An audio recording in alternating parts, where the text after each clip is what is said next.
जैसा कि last part में हमने देखा था, शाओवैन 3000 थंडर स्टॉर्म टेक्निक को परफॉर्म कर रहा था जिससे कि वो अपने क्लोन्स बनाने की कोशिश करता है, लेकिन वो इसमें फेल हो जा रहा था। और तभी उस माउंटेन किंग वहां आ जाता है जिसकी शाओवैन के साथ कुछ फाइट होती है, लेकिन वो माउंटेन किंग हार जाता है।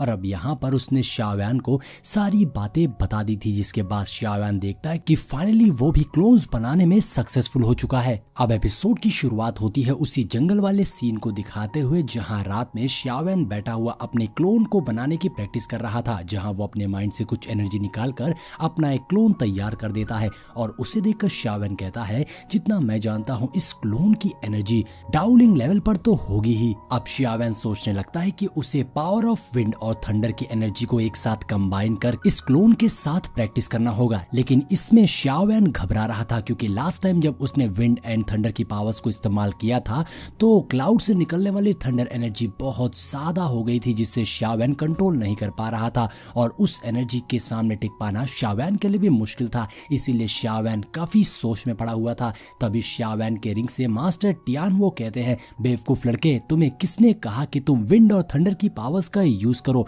जरूरी नहीं है कि इस क्लोन की पावर्स बढ़ाने के लिए तुम्हें यही एक एनर्जी का यूज करना है। इसके अलावा भी तुम्हारे पास बहुत सारी एनर्जी सोर्सेज हैं जिसका यूज करके तुम इस क्लोन की पावर्स को बढ़ा सकते हो। जैसे कि तुम चाहो तो अपने पास के स्ट्रेंज फायर्स का भी इस्तेमाल कर सकते हो। खास करके तुम उस फॉलन हार्ट फ्लेम का यूज कर सकते हो, जिसे तुम अपनी क्लोन बॉडी में डालकर इसकी स्ट्रेंथ को काफी हद तक बढ़ा सकते हो। अब ये सुनकर शाओवैन भी थोड़ी देर के लिए सोच में पड़ गया था, और शाओवैन सोचता है, क्या मैं सच में फॉलन हार्ट फ्लेम को अपनी क्लोन बॉडी के अंदर डाल सकता हूँ? और क्या क्लोन बॉडी उसे एक्सेप्ट कर पाएगी? क्योंकि फॉलन हार्ट फ्लेम बहुत ही ज्यादा पावरफुल है, उसे मुझे भी एक्सेप्ट करने में बहुत ज्यादा दिक्कत हो गई थी। जिसपे मास्टर कहते हैं, आजकल के लड़कों की यही तो प्रॉब्लम है, अगर तुम किसी चीज को ट्राई नहीं करोगे तो तुम कैसे डिसीजन दे सकते हो कि वो तुम्हारे लिए सुटेबल है या नहीं? इसलिए सबसे पहले तुम्हें अपने फॉलन हार्ट फ्लेम को इस क्लोन की बॉडी में डालकर उसे रिफाइन करना होगा। जिसपे शाओवैन सोचता है, क्या मैं इसे डायरेक्टली रिफाइन कर पाऊंगा?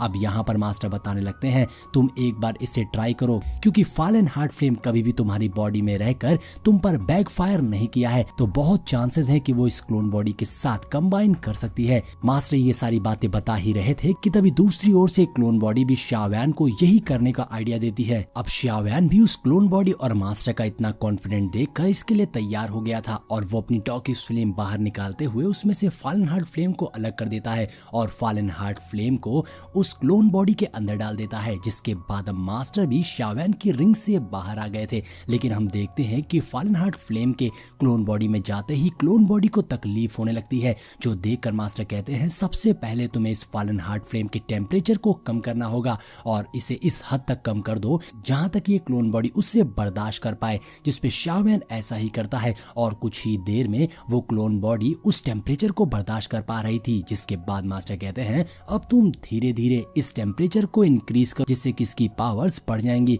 और अब शाओवैन ऐसा ही करता है और कुछ ही देर में हम देखते हैं उस क्लोन बॉडी के अंदर भी फॉलन हार्ट फ्लेम रिफाइन होने लगी थी। अब ऐसे करते करते शाओवैन को काफी लंबा समय बीत चुका था, जिसके लिए अब शाओवैन ने अपने पपेट को बाहर निकाल लिया था, जो शाओवैन को प्रोटेक्ट कर रहा था और शाओवैन कल्टीवेट किया जा रहा था। जहां अब शाओवैन होश में आता है और कहता है, इस क्लोन बॉडी को टेम्पर करना बहुत ही मुश्किल काम है, अगर मैं ऐसे ही लगा रहा तो बहुत लंबा समय बीत जाएगा, लेकिन मुझे लगता है ये इसके लिए काफी नहीं है। जिसपे मास्टर टियान वो कहते हैं, तुम कभी भी सेटिस्फाई नहीं होते हो। दरअसल तुम 2 महीनों से प्रैक्टिस कर रहे हो, लेकिन इस क्लोन बॉडी के अंदर 5 साल बीत चुके हैं। 5 साल में इसने फॉलन हार्ट फ्लेम को काफी अच्छी तरीके से रिफाइन कर लिया है, तो क्या तुम अभी भी सेटिस्फाई नहीं हो? जिसपे शाओवैन कुछ नहीं कहता और अब मास्टर बताते हैं, तुम काफी लंबे समय से प्रैक्टिस कर रहे हो, इसलिए अब तुम्हें टियानमू माउंटेन रेंज के लिए निकल जाना चाहिए, क्योंकि वहां पर काफी भीड़ इकट्ठा हो चुकी है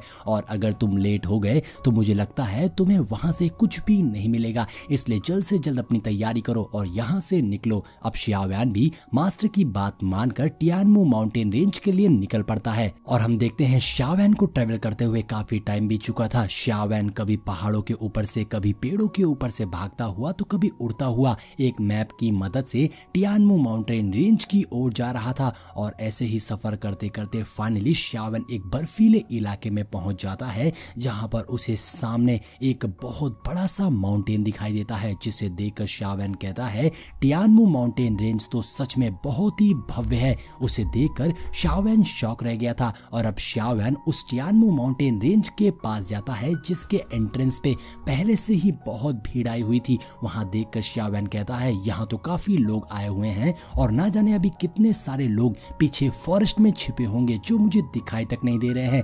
यहाँ तो काफी कंपटीशन होने वाला है। तभी वहीं एक बंदा शाओवेन को देखता है और कहता है लो एक और आ गया है इस कंपटीशन में पार्टिसिपेट करने के लिए। वो बंदा कहता है यहाँ पर जिसे भी पता लगता है कि यहाँ मिठाई बिट रही है सभी कुछ ना कुछ लेने पहुंच जाते हैं, जैसे कि ये लड़का भी यहाँ पर आ गया। ऐसे तो कुछ वक्त में यहाँ खड़े होने की भी जगह नहीं बचेगी। न जाने क्यों सब लोग अपनी स्ट्रेंथ दिखाने के लिए यहाँ पर आ रहे हैं। जिसपे दूसरा पर्सन कहता है टियानशेन ब्लड पूल 3 साल में सिर्फ एक ही बार ओपन होता है तो जाहिर सी बात है काफी सारे कॉम्पिटिटर्स इसके लिए यहाँ पर आएंगे। अब वो सभी इसी तरीके की बातें कर रहे थे कि तभी ऊपर आसमान से क्रेन की चिल्लाने की आवाज आती है। जहाँ सब लोग उसी ओर देखने लगते हैं तो वहाँ पर एक कलरफुल क्रेन था जिसे देखकर सारे खुश हो गए थे और कहते हैं ये क्रेन तो फेंगली पेवेलियन के मिस फेंग का है। वो लोग बात करने लगते हैं कि मिस फेंग फेंगली पेवेलियन की सबसे हाईएस्ट रेट मास्टर हैं जो कि यंग जनरेशन में सबसे आगे हैं। वो लोग यही बात करने लगते हैं कि यहाँ पर तो कंपटीशन बहुत ज्यादा बढ़ने वाला है क्योंकि मिस फेंग खुद यहाँ पर आई हैं।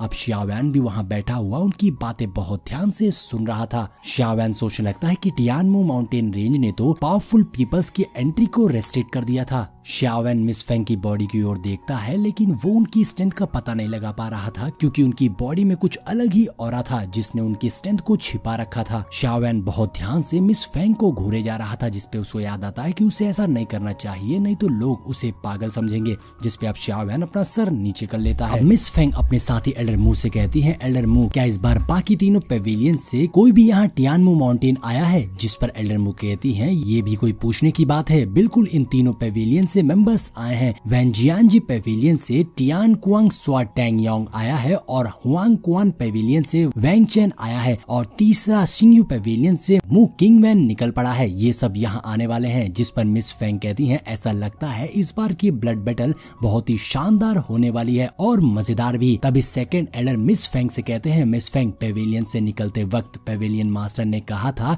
आपको यहाँ हर चीज में केयरफुल रहना होगा, बिल्कुल भी लापरवाही नहीं कर सकते हैं, हर जगह हर चीज पर नजर रखनी होगी। आफ्टर ऑल ये टियानशा ब्लड पूल नॉर्थर्न टेरिटरी के बहुत सारे यंग पावरफुल पर्संस को अट्रैक्ट करती है। जिस पर मिस फेंग कहती है एग्जाम्पल के तौर पर वो लड़का जिसका नाम शाओवेन है। तो सेकंड एल्डर कहते हैं मिस आप तो नॉर्थ पेविलियन मास्टर की स्ट्रेंथ को जानती ही हैं, वो कितना पावरफुल है, लेकिन ये शाओवेन उस नॉर्थ पेविलियन मास्टर से भी बच निकला, हम उस लड़के को हल्के में नहीं ले सकते। मगर मिस फेंग एटीट्यूड में कहती हैं वो बस एक ऐसा लड़का है जो दूसरों की पावर्स को बोरो करता है, लेकिन इस टियानमू माउंटेन में एनर्जी लिमिट तक पहुंचने पर सरप्राइज हो जाती है, इसलिए हर किसी को यहाँ सिर्फ अपनी ट्रू एबिलिटी पर ही निर्भर होना पड़ता है, इसलिए वो लड़का यहाँ कुछ नहीं कर पाएगा।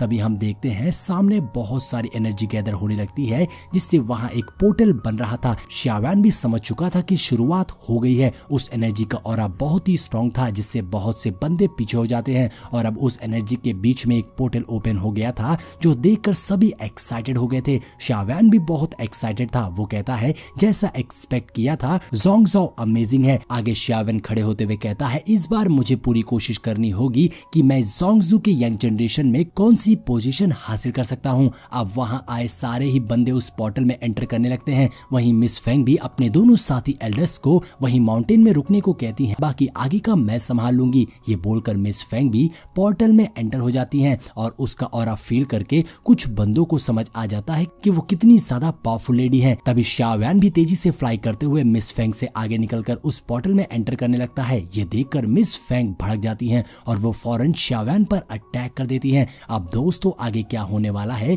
ये तो हमें नेक्स्ट पार्ट में ही पता चलेगा। सो मिलते हैं नेक्स्ट वीडियो में।